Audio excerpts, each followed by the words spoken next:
João 11, agora sim, obrigado, beleza. João 11, 12. Veio para o que era o seu, e os seus não o receberam. Versículo 12.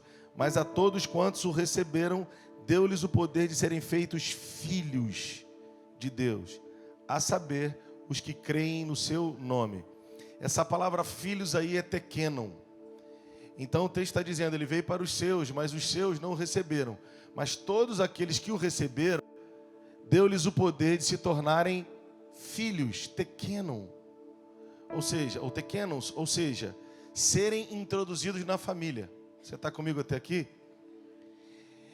Então nós precisamos ter o básico de entendimento sobre algumas palavras-chave nos textos, no original. Essa palavra no grego ela é altamente esclarecedora, porque ela está dizendo, todos aqueles que o receberam, deu-lhes o poder de serem introduzidos como filhinhos na família. Quem está comigo aí? Então preste atenção. O Novo Testamento foi escrito em grego e depois traduzido para outros idiomas. E no grego a palavra filho tinha um sentido muito mais abrangente. Quando traduzida para o português, foi traduzida só como filho. Mas no grego exato, essa palavra aí é tekenon. Deixa eu ler outro texto com você. Abre comigo Romanos 8, 14 e 15.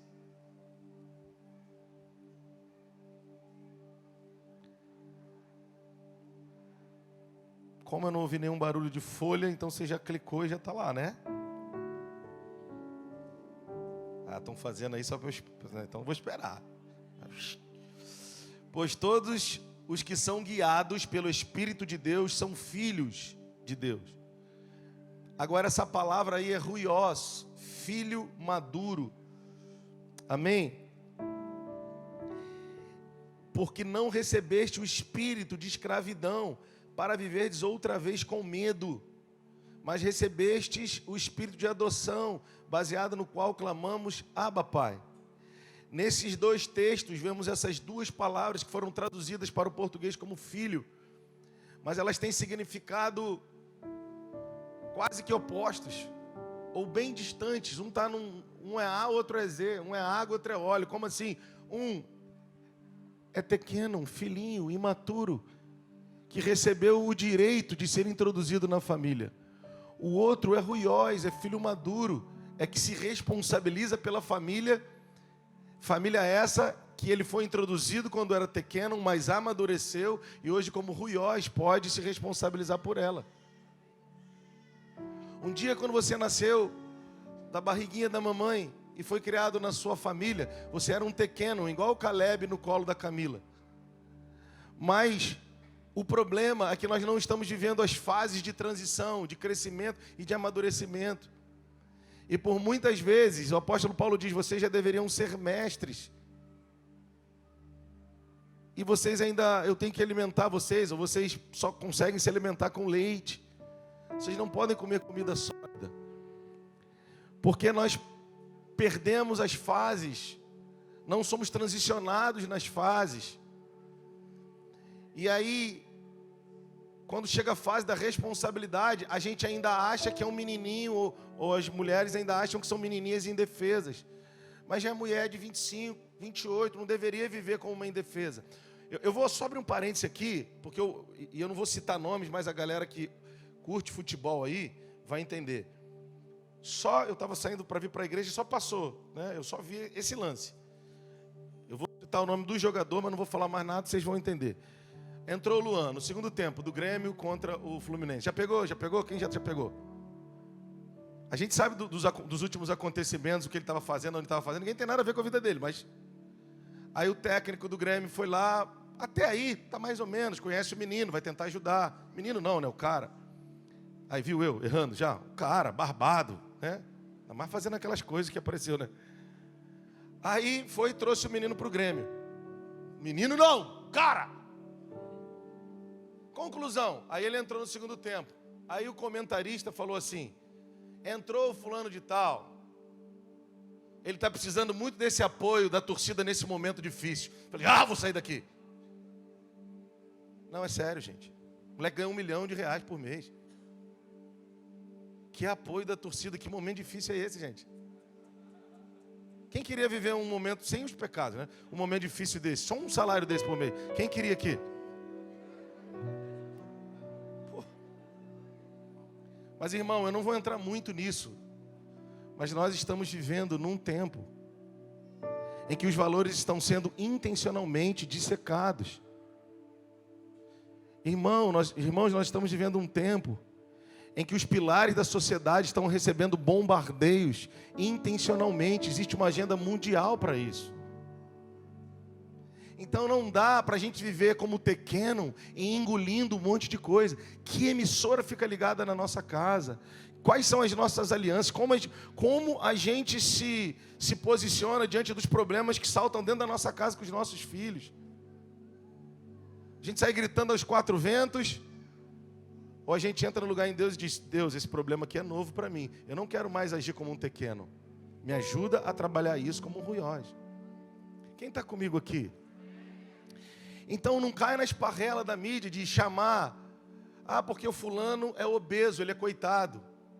Fulano é da cor tal, ele é coitado. Fulano tem um rabo de cavalo, ele é coitado. Tem dois, ele é rabo de cavalo, é coitado.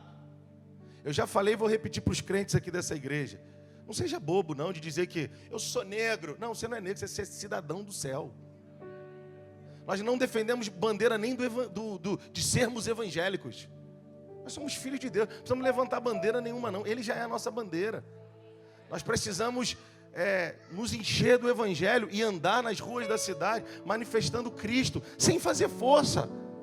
Manifestando Cristo, amando a todos indistintamente, sem levantar bandeiras ideológicas, sem entrar nessa esparrela de querer levantar uma bandeira como se o evangelho não fosse suficiente. Não vamos entrar nesse jogo pesado do inferno. Vamos amadurecer para que não sejamos levados de um lado para o outro, por qualquer modinha, por qualquer vento de doutrina. Você vai precisar, e eu vou precisar de amadurecimento para a pressão que está vindo. Vai vir pressão em cima de nós, da igreja, os próximos 3 anos. Se prepara. Não sei nem quanto tempo a gente continua aberto, como o prédio. Pastor, meu irmão, está escrito. Agora, nós precisamos nos posicionar nesses dias. Pastor, eu sou crente, eu sou Tequeno. Ele me introduziu como Tequeno. Agora eu preciso amadurecer para chegar ao nível de Ruiós, e ser guiado pelo Espírito. Então para de levantar bandeira pessoal. Eu concordo, não concordo. Para de levantar bandeira de tribo ou raça, porque ele comprou homens e mulheres de toda tribo, língua, povo, de toda tribo, língua, povo, de toda tribo. Se você levanta uma bandeira de uma tribo, você está inconscientemente se colocando acima da outra pseudo-tribo. Não, ele comprou homens de todas as línguas, de todos os povos, de todas as nações. Pequenos é que ficam girando em torno de coisa pequena.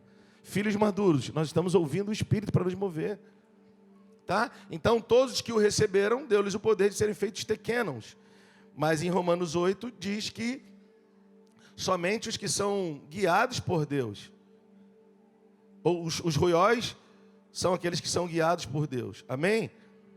Então Tequenon e Ruiós falam de 2 estágios de maturidade. O fato de termos sido feitos filhos de Deus, embora seja fantástico, ainda não nos define. Não deixa claro o nosso nível de maturidade. Amém? Fantástico, mas ainda fala de um menino, ainda fala de uma menina. Pastor, tem gente que gosta de dizer assim: pastor, tem 10 anos de igreja, mas comete os mesmos erros de quando se entende que se converteu. Pisa no calinho, troca de igreja. Não adianta, tem 55 anos de ministério, pastor. Mas continua menino. É terrível isso, não amadureceu. Ainda está buscando um lugar ao sol para si, ao invés de ser um instrumento de Deus para abençoar os seus irmãos. Tem alguém comigo aí? Vamos continuar. Então, quando nascemos de novo em Cristo, nos tornamos Tequenon, bebê, criança, filho. Abre comigo aí em João capítulo 3, rapidamente, por gentileza.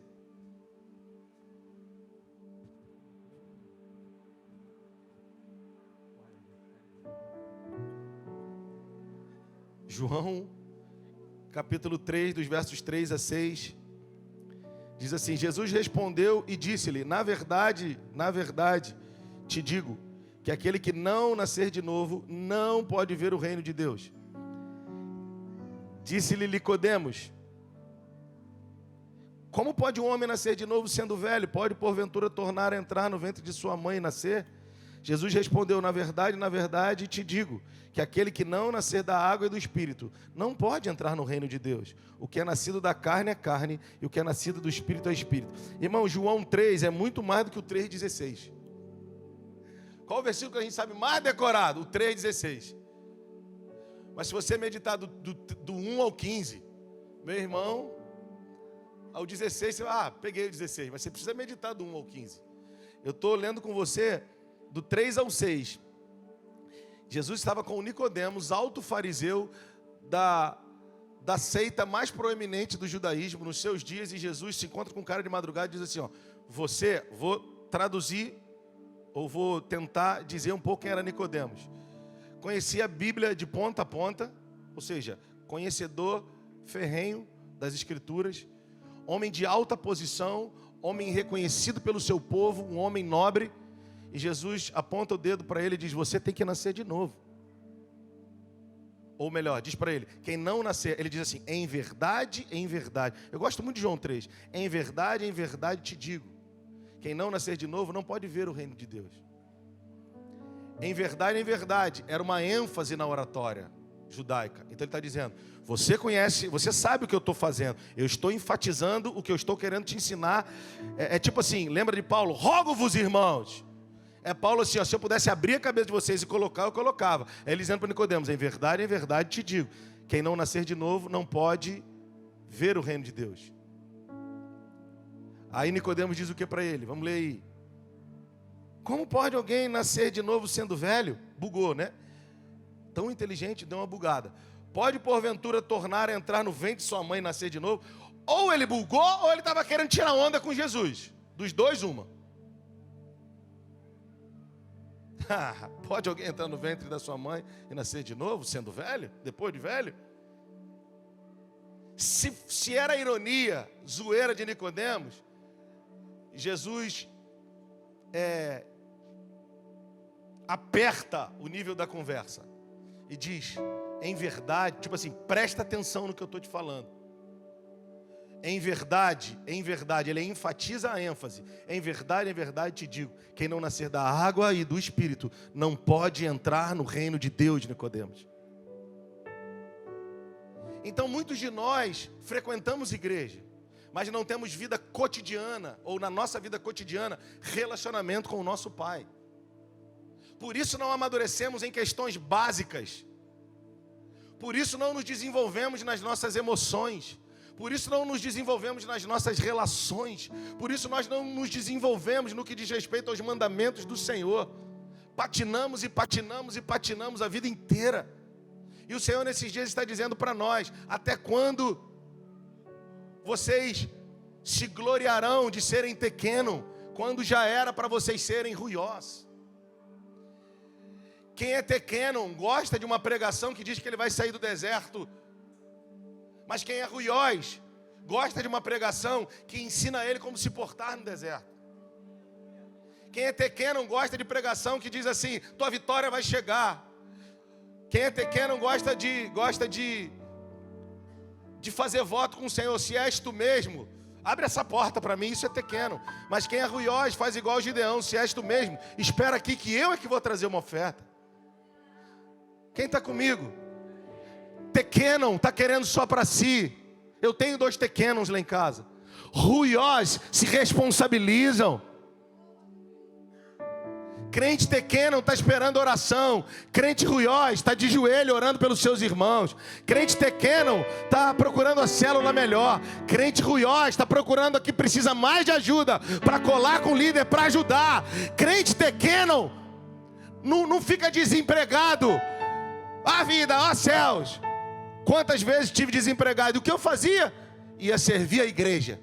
E Deus nunca me deixou padecer necessidade. Não sou pastor porque caí de paraquedas aqui. O Senhor me levantou porque os meus pais me ensinaram a amar a casa de Deus, independente do que eu ia ganhar em troca. Muitas vezes o que eu ganhava era... não posso nem dizer. Quantos estão entendendo isso aqui? Então esses são dias que nós vamos precisar sair de uma condição de pequeno. A vida inteira. Eu tenho falado isso, eu não quero te atingir. Olha como é que eu tenho que me preparar para falar uma coisa como a que eu vou falar. Quantos creem que Deus cura câncer aqui? Levanta a mão em nome de Jesus. Todo mundo. Agora, eu vou fazer uma outra pergunta. Você não precisa levantar a mão. Mas vai ter gente que vai pensar antes de levantar a mão. Porque hoje as pessoas estão colocando depressão no lugar de Deus. Elas estão... Peraí, pastor, peraí. Você não sabe o que é ter uma depressão. Não, você é o que não sabe o que é provar de Jeová Rafá, meu irmão. A gente crê que Deus cura câncer, mas a minha depressão não. A minha síndrome do pânico... O que nós precisamos antes de todas as coisas? Pastor, você crê que Deus cura só com oração, com imposição de mão? Claro que não, irmão. Lucas era médico, era chegado de Jesus, um dos escritores dos evangelhos. Sabe como eu acredito que Deus cura? Deus cura com oração, com imposição de mãos. Deus cura também quando a gente toma remédio. E Deus cura também quando a gente abre o nosso coração, porque muitas enfermidades são psicossomáticas, é alma adoecida, e isso se manifesta no corpo. Quando a gente abre o nosso coração para o Evangelho, e a nossa alma é curada, isso se evidencia na cura do corpo. E depressão tem esse lugar. Síndromes tantas têm esse lugar. Experimenta se abrir para a palavra revelada. Experimenta se abrir para que o Espírito Santo entre no teu coração. Esse trabalho é teu, não é meu. Nessa noite você diz: Deus, enquanto esse homem está ministrando aí, o meu coração está cheio de resistência. Estou falando de crente velho que resiste ao que a gente fala. Me desculpa, não fica triste, eu não estou nem aí. Eu só sou voz do que clama, eu estou aqui para falar. Agora, quantos e quantos anos eu tive que me abrir para o Evangelho me pegar por dentro, para que até hoje eu vim no carro agora pensando sobre que áreas da minha vida eu preciso me abrir para o Evangelho do Reino de Deus curar, para que eu seja mais maduro em coisas que eu ainda sou pequeno. Mas a gente acha que vai resolver tudo no culto, depois da oração final. E nos induziram a pensar assim. Pequenos pensam assim, mas filhos ruióis, como uma mulher com fluxo de sangue há 12 anos, com um paralítico no tanque de Betesda, dão a resposta que precisam dar diante da presença dele, dizendo: Senhor, eu estou nessa condição há muito tempo, mas eu sei que tu pode me curar. Tu pode me curar quando alguém orar por mim, aleluia. Tu pode me curar quando eu tomar um remedinho, aleluia. Mas tu pode me curar quando a tua palavra entrar naquilo que Hebreus 4:12 diz, para dividir o que é da alma e do espírito e mostrar para mim que tem orgulho, que tem feridas abertas, que tem falta de perdão, e isso está me fazendo perecer, e eu preciso me abrir para que a tua voz de Pai cure o meu homem interior. Pastor, não tem nada contra ele não, só que é ele lá e eu aqui. Tem, continua tendo. Deus vai promover alguns encontros com pessoas que você brigou nesses dias, ou que brigaram com você, que roubaram você, ou talvez que você roubou elas. Porque tem crente se escondendo atrás do culto, irmão. Para quê, pastor? Para que aconteça igual Jacó e Esaú. A gente falou no domingo passado, pega Esaú no val do Jacó, e entra nele. Ele diz, ele entra no lugar em Deus, Deus o pega sozinho ali. Ele é cheio de artimanhas para não se encontrar com Esaú. Mas não teve como, ia ter que se encontrar. Mas Deus o pega no meio do caminho. E quando eles se encontram, o que há? Reconciliação e não morte. Você vai se encontrar para ser provado no teu coração se você perdoou ou não. Você vai se encontrar para que o outro, se nasceu de novo, tenha a oportunidade de provar para ele mesmo que te perdoou. Por favor, levanta suas mãos e fala: eu quero esse evangelho para a minha vida. Eu quero esse evangelho para a minha vida. Ainda que você olhe para você e diga: eu ainda não estou pronto para esse encontro, mas eu quero me preparar. Me prepara, Senhor, porque eu não quero ficar no val do Jaboque.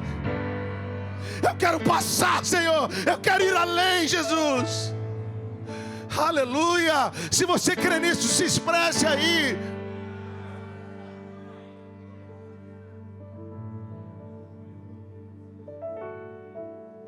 Lembra o que ele falou para a igreja de Éfeso? Lembra de onde caíste. O exercício de lembrar é meu, é teu. Lembra onde você tropeçou. Lembra onde você deixou que a mágoa te pegasse. Lembra onde você pegou, onde você deixou que as resistências te alcançassem. As reservas contra os seus irmãos. Lembra, ele diz para a igreja de Éfeso: lembra de onde caíste. O exercício de lembrar é seu. Faz esse exercício, faz esse esforço para lembrar. Comece a gastar tempo no seu dia para deitar no seu sofá, na sua cama, e só tentar lembrar onde foi que você estava indo tão bem, mas caiu. Não é só caiu no pecado, mas caiu num lugar de graça, num lugar onde você dizia: ei pai, parece que ele... E hoje a gente diz: ei pai, ei pai, ei pai. Cadê ele? Lembra de onde caíste. Arrepende-te. Ou seja, faz o caminho de volta. Faz o techuvá. Faz o caminho de 180. Eu sempre tenho que pensar, porque 360 volta na mesma direção, não é isso? De 180. Faz o caminho de volta. Lembra de onde caíste, arrepende-te. E volta à prática das primeiras obras. Você não veio para essa igreja para dizer: agora eu quero ficar só quieto no banco, no meu lugar. Não, não tem como.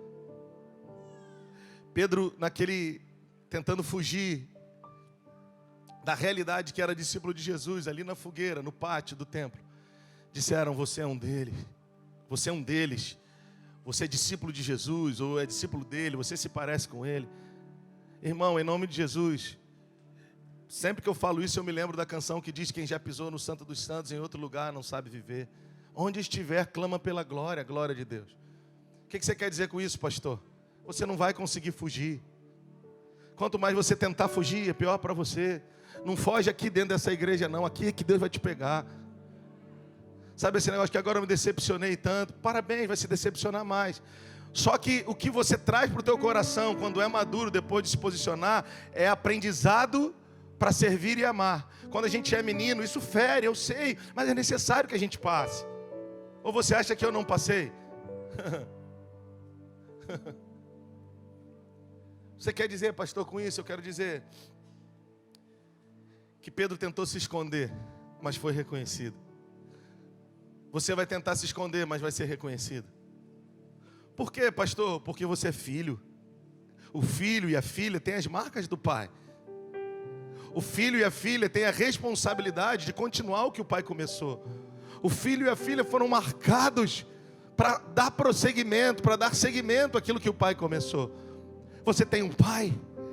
Pastor, mas o meu pai biológico faltou. Eu sei, você já me ouviu falar muitas vezes. Ele foi o teu progenitor. Ele foi aquele que te gerou biologicamente. Ser um progenitor é algo que independe do meu querer. No sentido de ser ou não um progenitor. Todo homem é um progenitor biologicamente falando, exceto aqueles que têm algum problema. Mas Deus nos fez progenitores e pronto. Agora, ser pai é uma decisão do progenitor. Tem progenitores que não decidiram ser pais, ou que se eximiram da responsabilidade de pais. Agora, tem homens que se tornaram pais de filhos que eles não foram os progenitores. Esses são pais mesmo. O que você quer dizer com isso? Em nome de Jesus, que a paternidade de Deus alcance o nosso coração, não apenas para como um pequeno dizer eu tenho pai, mas para dizer como um pequeno eu tenho pai, mas e esse pai vai me fazer amadurecer, para que eu diga como um Ruiós, obrigado, porque agora que sou teu filho e tenho amadurecido segundo a tua imagem, eu quero me responsabilizar pela tua casa, pela tua obra, pelos meus irmãos. Eu não mais vou viver como alguém que precisa de algo, embora eu sei que preciso, mas tu tens suprido as minhas necessidades em glória. Eu sei que tem gente do meu lado que precisa muito mais do que eu tenho. Então eis-me aqui, me deixa trabalhar com você na tua obra, Senhor. Eu creio que esses são dias que o Senhor está rompendo isso na nossa mente e no nosso coração, quebrando o assédio, a fortaleza na mente, que o Deus deste século tem trazido à mente das pessoas, para que não resplandeça a elas a luz do Evangelho. Eu quero declarar que toda cauterização na tua mente, de que tu és um pobre coitado, de que a tua luta é mais difícil que a dos outros, que as tuas finanças são as mais difíceis que as dos outros, eu quero declarar sobre a tua vida, isso é sinal de orfandade e bastardia. Eu quero declarar, o Senhor vai te levantar nesses dias, não para que tu apenas vá para a internet dizer que Deus é bom, isso nem é importante, mas para que tu te responsabilizes pelos teus irmãos. Deixa eu falar uma coisa, aproveitando para falar sobre Tequeno. Para de ir para a internet falar das tuas vitórias e das tuas dores. Se você é um pastor, se você é um homem de Deus, você quer vender dor? Ou você quer vender o quanto sua vida é mais difícil? Vamos deixar de ser bobo, gente. Pastores e líderes dessa casa, sai daí, mano. Sabe qual é a instrução do Juscelio para mim, para nós nesses dias? Tira foto de tudo. Vê como é que tá. Eu não gosto de minha foto e nada. Eu sou feio, irmão. Tira foto de tudo. Se esconde, porque não se pode edificar uma cidade sobre um monte, edificada sobre um monte. Para que ficar com um bobão na internet? Porque essa geração é uma geração de bobão. Fui no banheiro, meu filho fez caquinha. Para, irmão. Não, é sério. É sério, eu não estou falando com humor. Eu sei, pode rir, tá de boa. Não, cara. Deus te chamou, Deus chamou vocês, Deus me chamou. Ele é que levanta, Ele é que abate, mano. Ele é que vai soprando a vontade dEle na nossa vida. Ou eu virei youtuber. Vai chegar um dia, no dia do juízo, que muitos profetas da nova geração vão chegar diante do Senhor. O Senhor vai dizer: Fábio, apartai-vos de mim, eu não vos conheço, mas eu tive uns 5 milhões de seguidores. Eu não te chamei para ser youtuber, eu te chamei para ser profeta da esperança, numa geração que está perdendo valores. Não, eu não arredo o pé desse lugar, cara. Eu não estou dizendo que não possamos mostrar o que está acontecendo, o que está fluindo para a glória de Deus na nossa vida. Não estou dizendo que você que tem um negócio não tem que mostrar. Mostra, impulsiona, paga, flua. Eu estou falando a gente ter sido flechado pela bobeira de: meu filho é isso, minha filha é aquilo. Meu Deus, que idiotice. Me desculpa, irmão, eu sou o irmão mais velho nessa casa. Que idiotice. Mas o outro faz, problema é dele. Ganha likes e fraldinha, problema é dele. E quanto a mim, eu sei quem sou, eu tenho identidade, cara. Eu nasci para um propósito claro e definido. E se em algum momento eu me ver fazendo bobeira, eu tiro a bobeira da minha vida, porque eu ouço o Senhor todos os dias dizendo: isso é bobeira, Rodrigo. Os ruiós, eles são guiados pelo Espírito e não pela sua carência para tentar mostrar às pessoas alguma coisa. No meu Instagram está assim: perfil, marido, pai e pastor. São as 3 coisas que eu estou tentando ser. Eu não vou tentar ser mais nada na vida. Já está difícil tentar ser marido, pai e pastor. O que você é? Fale o que você é. Se você diz que Deus te chamou para o ministério, por que você continua vivendo as sombras de um sonho frustrado? Volte para o sonho frustrado e se resolva depois com Deus. Dá um sorriso, irmão.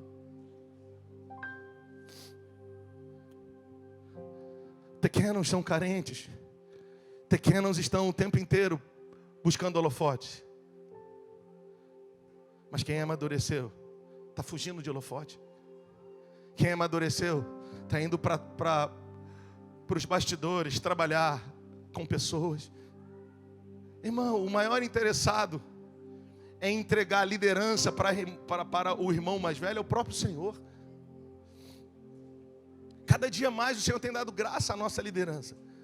Não é algo que eu busquei, nem que busco. Mas como e por que Ele faz isso? Porque eu tenho aberto mão, a cada dia, com muito esforço, de tudo aquilo que não diz respeito àquilo que Ele me fez nascer para ser. E se alguém diz assim: olha, pastor, como eu já tenho ouvido e tenho, não repreendido de forma dura, mas de forma amorosa: pastor, tu tá voando, estou te acompanhando, hein?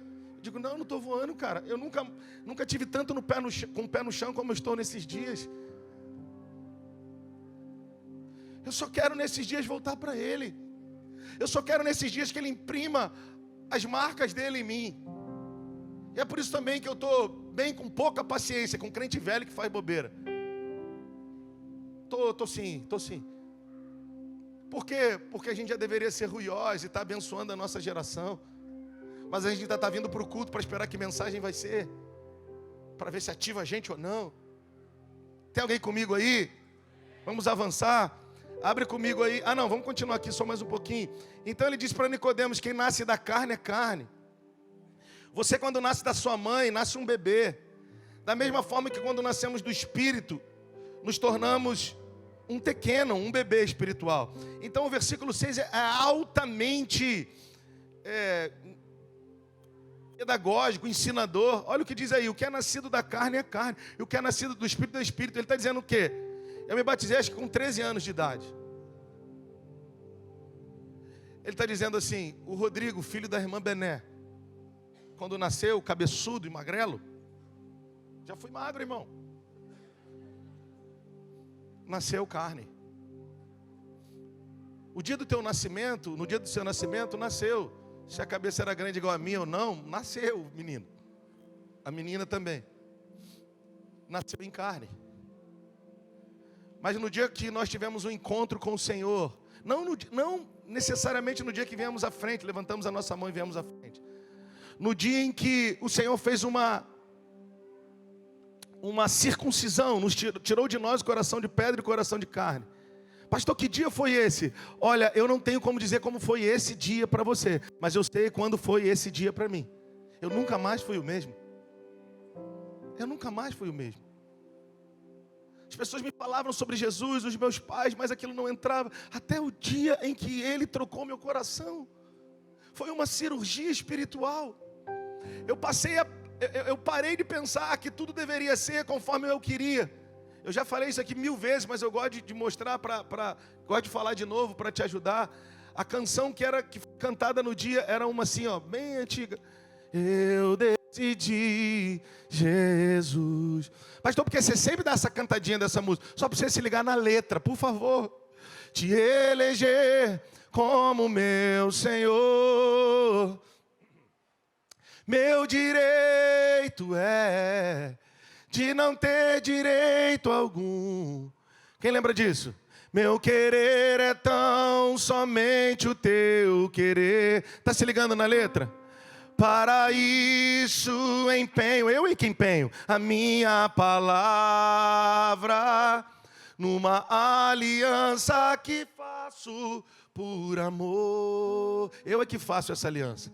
Aí olha, o refrão diz, aceita, Senhor, a minha vida. Hoje em dia o cara já nasceu de novo Senhor de Deus. Como é que é? Ele que aceitou Jesus, não é Jesus que aceitou ele não. Aceita, Senhor, a minha vida. Aceita, Senhor, essa aliança. Como aroma suave em tua presença, seja sempre o meu louvor. É uma música de entrega. Eu que decidi te eleger como meu Senhor. O meu direito a partir de agora é não ter direito algum. Irmão, eu tenho direito ao quê, irmão? Eu sou um pecador desgraçado. O meu direito é de não ter direito algum. E o meu querer, por favor, tem que ser o teu, Senhor. Para isso eu quero empenhar a minha palavra numa aliança que eu faço por amor. Eu clamo, Senhor, se é propício a mim, pecador, aceita a minha vida. Aceita essa aliança. E que suba a ti como aroma suave, Senhor.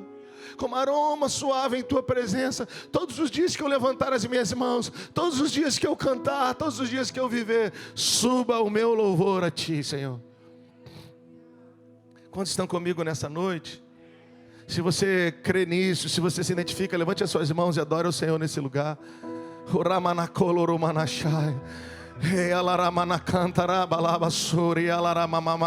Se você pode, ora em línguas nesse lugar.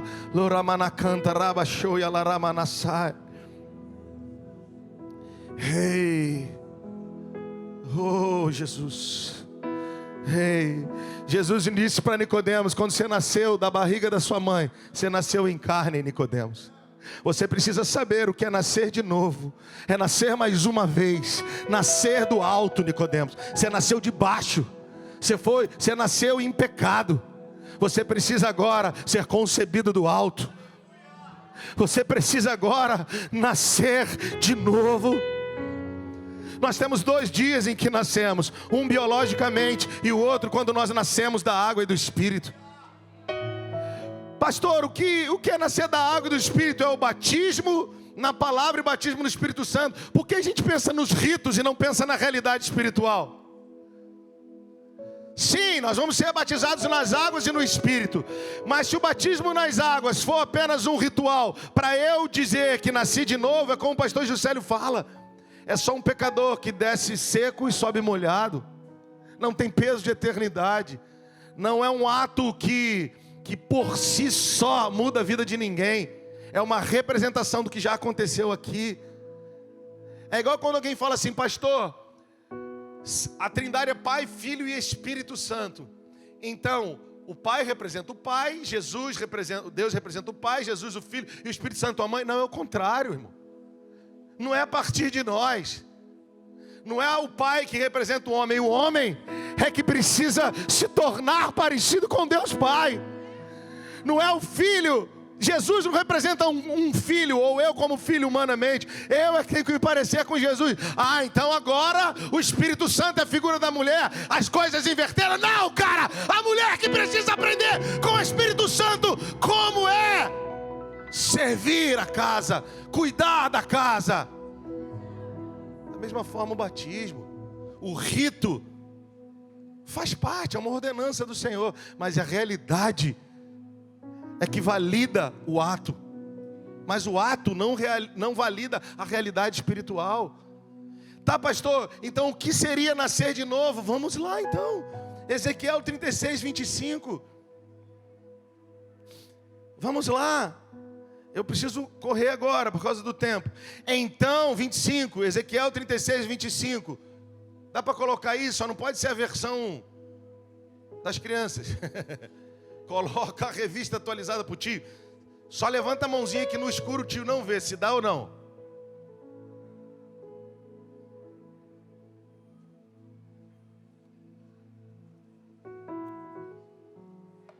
Deixa.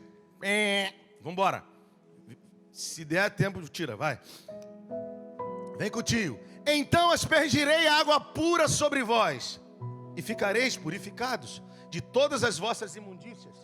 E de todos os vossos ídolos vos purificarei. Dar-vos-ei um coração novo, e porei dentro de vós um espírito novo. Tirarei de vós o coração de pedra, e vos darei o coração de carne. Você pode dizer aleluia? Porei dentro de vós, então, depois disso, o meu espírito, e farei que andeis nos meus estatutos, e guardeis os meus juízos. Sabe o que ele está dizendo aqui? Vamos lá, vamos ler de novo, e eu vou te explicar. Sobre novo nascimento. Quando ele fala para Nicodemos em João 3, você é mestre em Israel e não sabe essas coisas? Você não sabe o que está escrito na lei e nos profetas? Você, em outras palavras, ele está dizendo, você nunca leu o que está escrito em Ezequiel? Você sabe tanto, mas não sabe o óbvio. A pergunta para mim e para você é, será que existe o risco, olha aqui para o tio, será que existe o risco de eu não ter nascido de novo, se Nicodemos era altíssimo conhecedor das Escrituras? Um fariseu de alta estirpe, da maior estirpe, ou da mais proeminente do judaísmo nos seus dias. Os fariseus. E Jesus disse para ele que ele tinha que nascer de novo, enfatizando e enfatizou outra vez. Eu te pergunto, olha aqui para o tio, será que tem a chance de você não ter nascido de novo? Sim ou não? Você conhece a lei como a Escritura, a lei e os profetas, como Nicodemos conhecia? Você é alguém de um cargo religioso relevante nos seus dias? Você é alguém bem posicionado? Se esse cara precisava nascer de novo, eu que não chego perto dele nem em nada. Será que eu posso pelo menos pensar se eu corro o risco de não ter nascido de novo? Será que você pode pensar? Pensar pelo menos pode, não pode, irmão? Agora, como eu posso me autoanalisar para saber se nasci de novo ou não? Aleluia. Ezequiel 36, 25 a 27. Se eu deixar Ezequiel 36, 25 a 27 me ler, eu posso chegar à conclusão se nasci de novo ou não. Ou se já nasci, mas sou pequeno. Se eu sou filhinho ainda, imaturo. Olha o que diz aí, vamos ler de novo e eu vou te ajudar. Ele fala de uma nova aliança. Eu vou fazer com vocês uma nova aliança. E nessa nova aliança eu vou aspergir água pura sobre vocês. E vocês vão ficar não somente limpos, mas purificados de tudo que era imundo na vossa vida. E de vossos ídolos vos purificarei. Ele está dizendo, eu vou curar vocês de tudo, inclusive dos ídolos. Primeiro sinal de alguém que nasceu de novo. Você tem um ídolo na sua vida?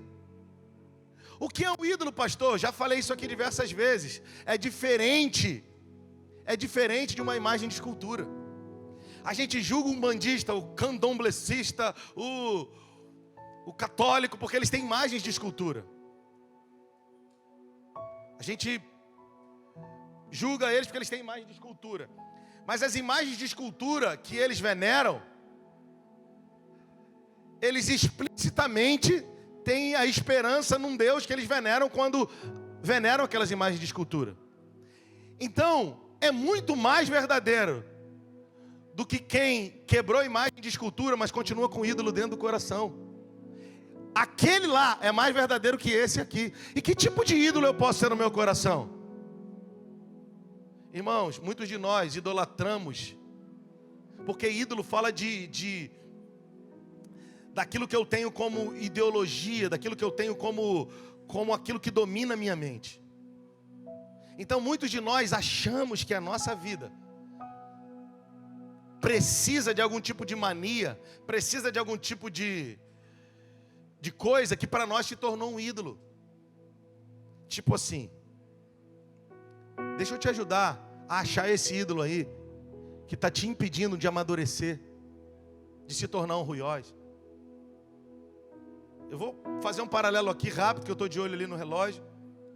Quando Deus fala para Abraão, eu citei isso hoje de manhã lá no recreio. Sai da tua terra, da tua parentela, da casa do teu pai, da casa do teu pai, da tua terra, da casa do teu pai, da tua parentela e vai para a terra que eu te mostrarei. Sempre que eu leio esse texto, eu me lembro que os nossos inimigos serão os da nossa casa, os nossos maiores inimigos. Então, onde tem ídolos? Ídolos do lar. Nós aprendemos a cultuar ídolos do lar em casa. Não imagens de escultura, mas manias que os nossos pais tiveram. Você quer ver uma mania? Eu estou aqui falando de forma... Tá? Você vai pegando aí. Não precisa levantar a mão. Mas muitos dos nossos pais têm nos empréstimos bancários os seus ídolos. Porque eles acham que a vida deles só pode ser resolvida se dá um empréstimozinho para pagar a dívida e fica nessa. Eles já nem querem mais isso, mas são escravos desses ídolos. É o modus operandi a vida inteira. Outros dos nossos pais, nós vimos os nossos pais fazerem negócios. Passamos a vida inteira vendo os nossos pais nos ensinando a fazer negócios. Sempre, sabe, aquele cara que... Meu pai é um homem bom, pastor. Mas meu pai gosta de um dinheirinho, porque o dinheiro é ídolo para ele. A forma de fazer negócio alimenta a iniquidade, essa ganância que se tornou um ídolo para ele. Podia te dizer aqui diversos outros ídolos familiares que a gente tem como ponto de apoio e que a gente não sabe que é ídolo, mas são esses que dominam a nossa mente, são esses que ditam o nosso próximo passo, se é que damos o próximo passo. Aliás, esses que estão com a porta, com a chave da porta da cadeia da nossa vida na mão, dizendo: você não pode, eu tenho poder na sua casa, porque o teu pai tem um altar de pornografia, o teu pai tem um altar de adultério, o teu pai tem um altar disso. E não diz para nós, mas existe um altar que nos prende. Só que Novo nascimento fala de quê? Fala dele começar dizendo assim: Maurício, então, eu vou ter uma nova aliança, eu vou fazer uma nova aliança com vocês. E nessa aliança, essa vai ser uma aliança que eu vou lavar vocês, e vocês vão ficar purificados, purificados de todas as vossas imundícies. E imundícias essas que tem a ver com os vossos ídolos, eu vou purificar vocês de sujeiras, de contaminação, por conta dos ídolos do lar. Vocês vão ser limpos, porque vão enxergar os ídolos do lar, e como Gideão vão dizer: chega!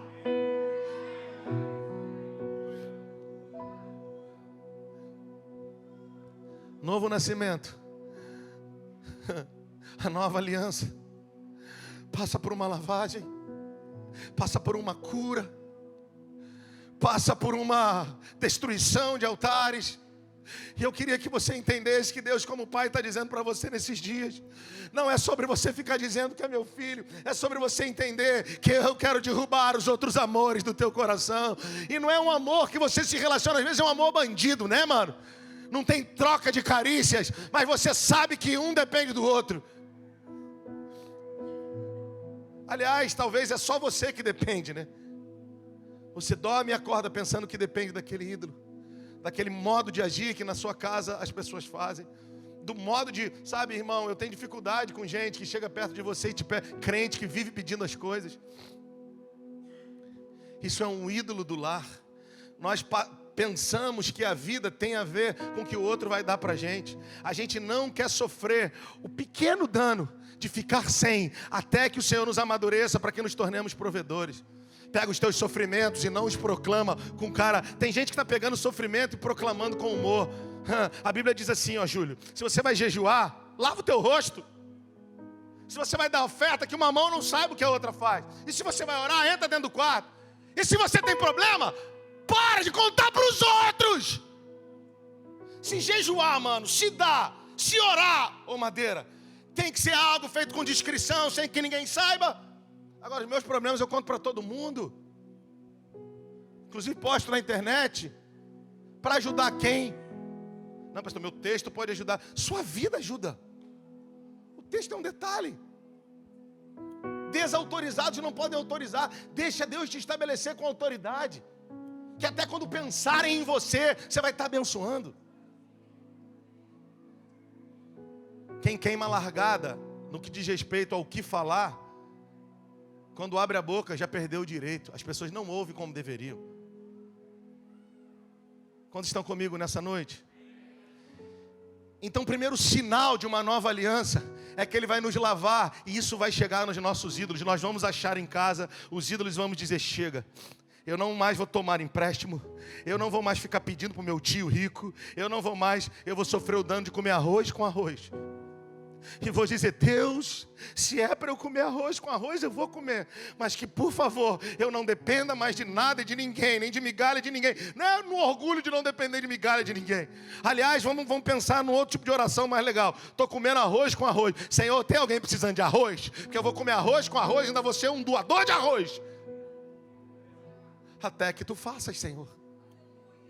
Até que tu cumpras o que tu prometeste aos meus pais, ao que tu falaste aos meus pais.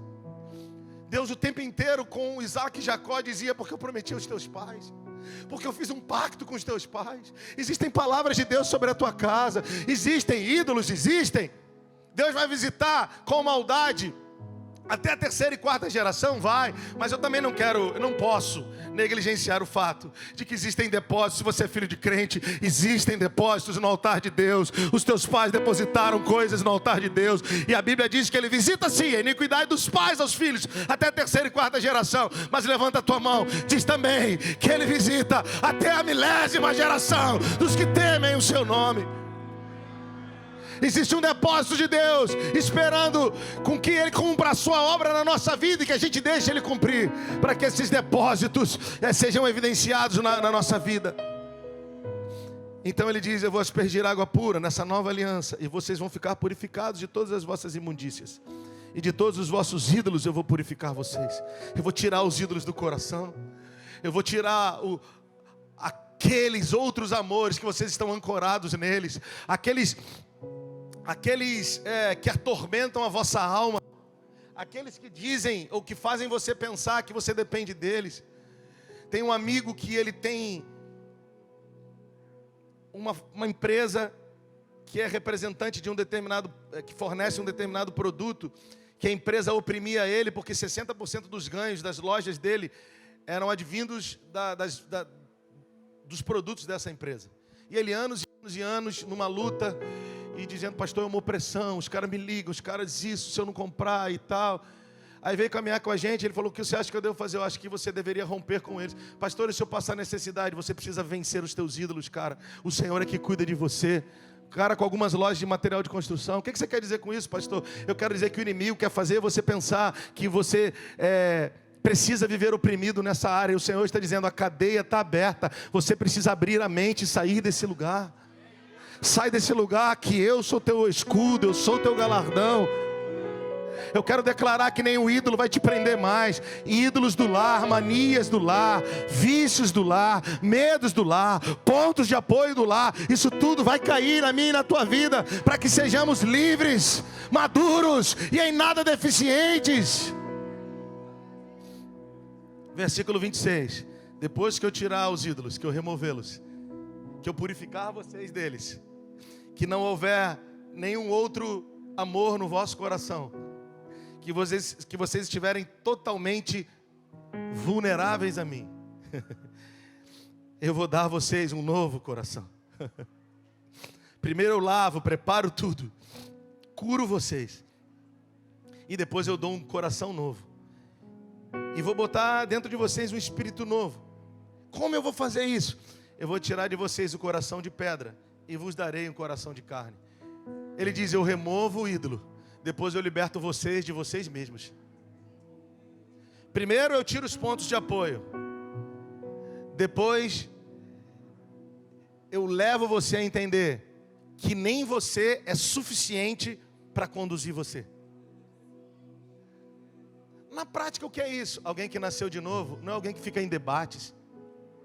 Alguém que nasceu de novo, se o cara está falando, a gente sai, deixa ele falar. Porque Ele nos deu um novo coração, um coração rendido, um coração de carne, um coração de alguém que deseja amadurecer. Primeiro Ele remove os ídolos, depois Ele remove o nosso coração, ou muda a configuração do nosso coração, para que possamos ser homens e mulheres quebrantados, não rebatedores. Por muitas vezes a gente se acha muito espiritual, mas toda a gente questiona. Nós somos impastoreáveis, não dizimamos, não temos compromisso com a igreja. Impastoreáveis. Não dizimamos, não temos compromisso com a igreja. No convívio, vamos quando queremos. O nosso horário é horrível, no culto, péssimo. Esforço a gente não pode fazer, porque tudo agora fica gripado. Na nossa época, mãe e pai catava com um guarda-chuva, 5 moleques debaixo do guarda-chuva. Hoje tudo fica gripado. Está tudo doendo aqui, as amígdalas. Não estou fazendo apologia a você ser irresponsável. Mas quantas vezes a gente tem que pregar tomando um remedinho, porque é muita coisa. Eu também não quero passar a ideia de que é muita coisa, embora seja. Porque não é sobre muita coisa.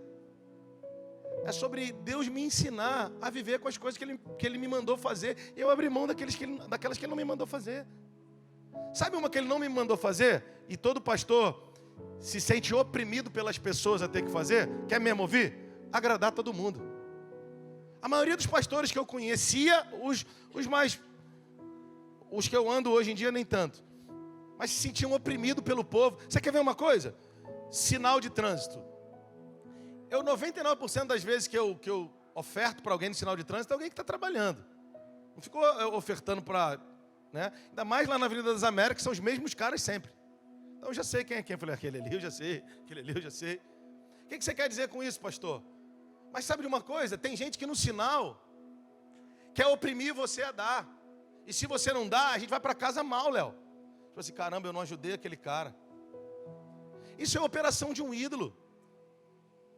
A gente está tão bombardeado por iniquidades, que se eu não ajudo, Eu ajudo se eu quiser, você ajuda se você quiser. E o problema é teu com Deus e meu com Deus. Sim ou não? Agora, nós somos de uma geração que te oprime a ajudar. Não, eu não entro nesse lugar. Eu? Não. Não entro nesse lugar de ter que agradar todo mundo. Não entro. Pelo contrário, estou livre disso. Por quê? Porque senão eu morro. E você? Não estou falando de ser ignorante com as pessoas. Eu só estou dizendo que a gente precisa aprender a dizer, não dá. Não consigo. Não tenho condições físicas, financeiras. Mas dentro da nossa casa, talvez um ídolo que a gente aprendeu. Cuidado, que ele vai ficar triste. Quantos anos da minha vida eu pensava assim das pessoas? Porque eu pensava assim das pessoas, pensando com base em mim mesmo. Porque eu me via nesse lugar de autocomiseração. Então eu achava que todo mundo estava. Até que eu fui liberto disso e passei a ver que as pessoas não estão, ou aqueles que estão não precisam estar. Em que lugar? No lugar de vítima a vida inteira, de pobre coitado. Pastor, mas tu não sabe o perrengue que eu estou passando. Irmão, para de dar nome talvez errado ao teu processo. Talvez você está chamando de perrengue, mas é processo. Você acha que eu fico na rede o dia inteiro tomando água de coco? Acho que água de coco eu só tomo aqui, ó. Tem aqui água de coco, só na igreja que eu tomo. Quer um pouquinho? É processo, irmão. Deixa Deus te pegar. Porque talvez você já... Pode falar, irmão? Já desperdiçou muito dinheiro da tua família. Aí agora Deus está te tratando para viver com pouco. Calma, vai passar. Ele só está te ensinando a administrar. Você gastou o dinheiro do teu pai, gastou o dinheiro da tua mãe. Aí se converteu, agora quer prosperar. Calma aí, santinho. Calma aí. Passa na moeda de Jeová, príncipe. De tempo em tempo ele me joga numa moeda. Eu falo, Senhor, mas eu já sei como eu saio. Não, você pode dar uma glória a Deus? Que estão dizendo pra gente que entregou a vida a Jesus hoje, o céu vai vir para a terra. Não, Jesus começou o ministério sendo conduzido cordialmente pelo Espírito Santo para um deserto, irmão. O cara arrebentou com a honra da família, esculachou com todo mundo. Um mês ele quer ver milagre, quer ver anjo rodopiando. Ô filho, vai para o lugar de arrependimento, vai chorar e vai dizer, Deus, obrigado porque você me tirou de lá. E agora eu quero viver todos os meus dias rendido a Ti. Primeiro então ele nos purifica e derruba os ídolos. Depois ele tira o coração de pedra, que tudo questiona. E nos dá um coração de carne, quebrantado. Quebrantado até para quem está errado. Não, tá bom, deixa. Um dia ele vai aprender, mas eu já aprendi. Não vou discutir. Quem está comigo aí? E depois que ele fizer isso, primeiro ele cura, depois ele liberta. Nos liberta do coração de pedra, nos dando um de carne. E depois, o 27, aí eu porei o meu espírito. Agora o espírito é com E maiúscula. O meu espírito em vocês. E farei que vocês andem nos meus estatutos, guardem os meus juízos e os observem. Nessa aliança, aspergirei água pura sobre vós, indicando limpar alguém moralmente. Dar-vos-ei um novo coração, tirarei de vós o coração de pedra e darei o de carne. Colocarei o de carne. Vou tirar o duro e vou dar um totalmente modelável, ensinável. E porei dentro de vós o Espírito, indicando vida e poder do próprio Deus. Isso foi anunciado por Ezequiel 600 anos antes de Cristo e está ligado à doação de uma nova vida pelo Pai. Um contrato, uma aliança que Deus fez, que seria caracterizada por uma transformação moral, aspersão de água, mudança completa de natureza, isso é novo nascimento, novo coração, e poder e vida de Deus para transformar, renovar, isso é que quer dizer novo nascimento. Eu vou repetir para você entender. Você pegar, pastor, o que é novo nascimento? Você quer anotar? Eu acho que é legal então. Anota Ezequiel 36, 25 a 27. Anota aí, irmão. Aí você imprime com esse comentário que eu vou fazer aqui, cola na porta do seu quarto, cola na porta do guarda-roupa, para você nunca mais esquecer o que é novo nascimento. É isso que ele está ensinando para Nicodemos. O que é novo nascimento então? transformação moral pela aspersão de água.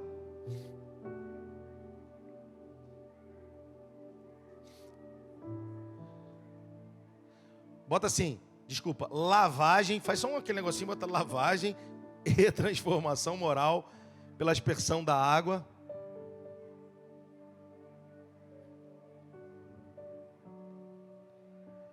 Ele nos lava.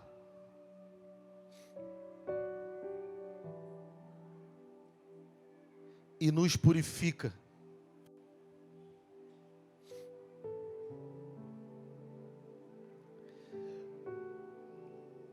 Aí, vírgula, mudança completa de... Ou dois, né? Dois. Mudança completa de natureza. Quando ele fala sobre o novo coração, coloca assim, mudança completa de natureza. Entre parênteses, novo coração.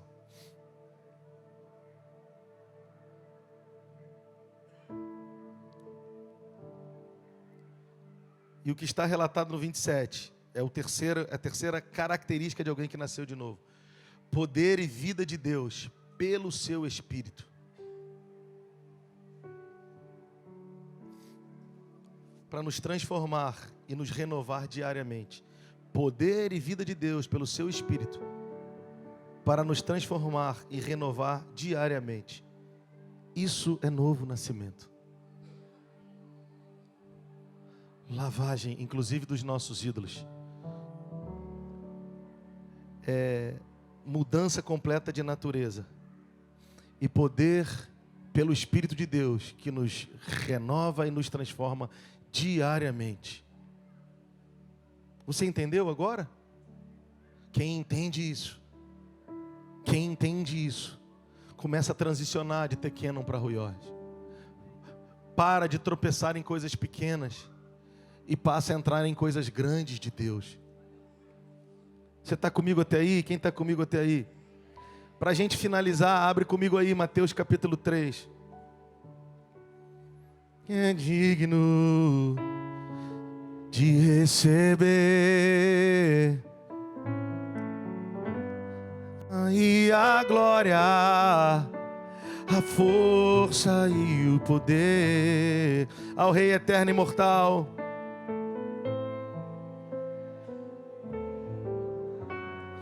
invisível, mas real, a Ele ministramos o louvor, coroamos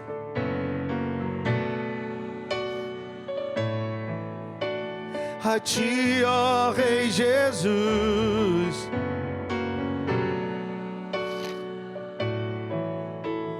a Ti, ó Rei Jesus, adoramos o Teu nome.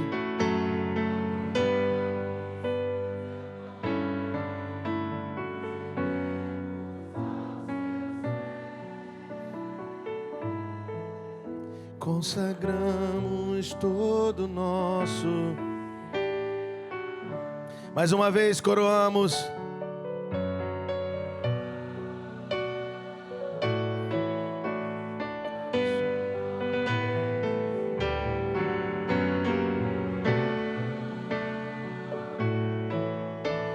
A Ti, ó Rei Jesus, adoramos, adoramos o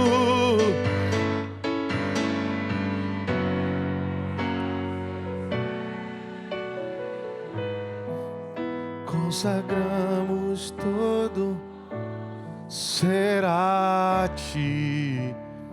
Mateus 3,13. Por esse tempo dirigiu-se Jesus da Galiléia para o Jordão, a fim de que João o batizasse. Ele, porém, o dissuadia. João tentava dissuadir Jesus, dizendo: eu é que preciso ser batizado por ti, e tu vens a mim. Mas Jesus lhe respondeu: deixa por enquanto, porque assim nos convém, a mim e a ti, cumprir tudo o que o Pai já estabeleceu. Então João falou: é verdade. Ele admitiu. Batizado Jesus, saiu logo da água, e eis que lhe abriram os céus, e viu o Espírito de Deus descendo como pomba, vindo sobre ele. E eis uma voz dos céus que dizia: esse é meu filho amado, em quem tenho prazer. Para a gente terminar, Romanos 8, 29 diz: os que dantes conheceu também os predestinou. E está falando de quem? De mim e de você. Nos conheceu antes, também nos deu um predestino. Romanos 8, 29. De serem ou de sermos conformes à imagem do seu Filho, a fim de que o seu Filho unigênito, que se tornou primogênito, Jesus, se torne o primogênito, de fato, o unigênito se torne o primogênito dentre muitos irmãos. Então, para a gente finalizar aqui, vocês lembram quando o Mike Shea pregou aqui? Quantos lembram? Maioria. Ele falou sobre quem é o primogênito. Quem é o primogênito aqui na sua família? Você que tem mais de um irmão e é o mais velho. Levanta a mão aí. Primogênito. Aleluia. Então, você deve ter ouvido bastante dentro da tua casa assim, como eu falo para minha filha: o seu irmão vai copiar o que você faz. É ou não é? O seu irmão vai copiar o que você faz. O que você fizer, ele vai fazer. E isso para muitos de nós, durante um tempo da vida, foi um fardo. Porque a gente moleque, né? Como é que... Calma aí, pai, pô, quero só zoar. Aí chega num determinado momento da vida que a gente começa a pensar nisso e entender por que o nosso pai falava isso. Porque o primeiro é referência. E o que Jesus está ensinando aqui é exatamente isso. Ele nos conheceu antes nele, como filhos. E como filhos, os que dantes conheceu, também nos deu um pré-destino, uma realidade para que vivêssemos. Os que dantes conheceu também os predestinou para que sejamos conformes à imagem de Jesus, o primogênito, a fim de que ele seja o primogênito dentre muitos irmãos. Então Jesus é o que assumiu a responsabilidade. Ele é o primogênito. Agora nós, como seus irmãos, precisamos aprender com ele. Precisamos olhar para ele. Ele é o irmão mais velho. Nós os caçulas nessa história. Quem está comigo aí? Agora, por que eu li esse texto para terminar? Esse texto é riquíssimo. Mas eu só quero enfatizar uma coisa. Jesus vem se batizar, vem para ser batizado por João no Jordão. E João diz: eu que tenho que ir a ti, tu vens a mim. Jesus, como irmão mais velho, podia dizer: é verdade, eu sou Jesus, eu sou o cara, né? Eu sou famoso. Ou não precisava nem meter essa bronca toda, podia dizer: é verdade, João. Verdade. Mas e aí, o que nós vamos fazer? Sabe o que ele está dizendo? Sabe o que ele diz? Ele diz assim: deixa, João. Porque a posição é isso que no grego significa justiça. Porque existe uma posição que é aceitável a Deus. É desse jeito que deve ser. Então cumpre a mim e a você. Obedecemos o que o meu pai estabeleceu. E João concordou, disse: é verdade. Irmãos mais velhos não fazem a sua vontade. Eles sabem que a sua vontade está diretamente ligada a obedecer o pai para influenciar os irmãos mais novos. E os irmãos mais novos vão aprendendo com os irmãos mais velhos e dizendo: é verdade. Você está me ensinando como obedecer o pai. E eu quero aprender com você como obedecer o pai. Por favor, olha para o tio aqui, quem está comigo? Então o irmão mais velho é Jesus. E existem irmãos que chegaram antes para aprender com o irmão mais velho. Então aprenda com os irmãos que chegaram antes para aprender com o irmão mais velho. O problema é que a gente chegou agora e quer dar ordem nos irmãos mais velhos que estão desde muito tempo antes aprendendo com o irmão mais velho de todos nós, com o primogênito. É igual Paulo e Ananias. Quando Paulo chegou na história, Ananias estava orando por ele faz tempo. Quando você chegou aqui, já tinha gente orando por você, irmão. Cuidado com essa doença desse século que está inflando o ego de pessoas que não produzem nada, infrutíferas, com ego elevado, homens que dependem de mulher e que ficam na internet falando um monte. Cuidado, isso é uma desgraça do inferno. E o que eu tenho que fazer? Baixar a bola, igual o João. O João estava cheio de convicção. Peraí, eu que tenho que ir. Era uma humildade e uma atitude. Eu que tenho que ir a ti, tu vens a mim. Eu falei isso para o pastor Luiz Hermínio quando eu o conheci. Eu que tinha que ir a ti, tu vens a mim. E aí ele me abraçou e me beijou e está tudo certo. O que você quer dizer? João tinha atitude. Jesus disse: deixa. Meu pai estabeleceu assim. Tem que ser assim, João. Fica de boa, brother. Eles eram parentes, né? Fica de boa, primão. Aí tá tudo certo, é nós. João falou: não, beleza, primo, é nós. Quando a gente entende a nossa responsabilidade como irmão mais velho numa casa, como irmão mais velho para um grupo de pessoas, ou quando a gente entende a nossa obrigação de irmão mais novo na nossa casa ou num grupo de pessoas, a gente descortina uma realidade que os nossos ainda não viam. A gente descortina uma dimensão da manifestação de Deus e dos seus milagres que os nossos ainda não provaram. Explica, pastor, eu vou terminar, vou desligar aqui, vou terminar para a gente ceiar. Nesse contexto aqui, Jesus respondeu, por enquanto tem que ser assim, a gente tem que obedecer, fazer o que Ele mandou. Existe uma posição correta, uma posição aceitável diante dEle. Então João admitiu. Mas quando Jesus foi batizado, na obediência de João, o batizador, que obedeceu o irmão mais velho, que estava obedecendo o pai, o que foi que aconteceu? A Trindade em operação. E todo o povo viu a Trindade em operação. Sabe o que vai acontecer quando eu entender o meu lugar de irmão mais novo? Sabe o que vai acontecer quando eu entender o meu lugar de irmão mais velho? Qual é o meu lugar de irmão mais velho? Olhar para o primogênito. Qual é o meu lugar de irmão mais novo? Olhar para aqueles que estão olhando para o primogênito e junto com eles olhar para o primogênito. Não é como irmão mais novo querer impor as coisas sobre os mais velhos. E não é como irmão mais velho tentar impor as coisas sobre os irmãos mais novos. É sobre ensinar. À medida que a gente vai caminhando nesse lugar, os mais novos olham para os mais velhos e os mais velhos que olham para o pai. Não que os mais novos não devam olhar para o pai, mas talvez tenhamos mais dificuldade. Mas quando a gente está com irmãos mais velhos, eles são placas nos mostrando o pai. Quando a gente entende isso, porque foi assim que Deus estabeleceu, nós provocamos milagres, nós liberamos ambientes de milagres. Então, se essa é uma noite dos pais, o que nós precisamos na nossa casa é provocar um ambiente de milagre. Provocar um ambiente que a operação de Deus pelo seu Espírito seja evidente aqui no batismo de Jesus. O irmão mais velho sendo batizado,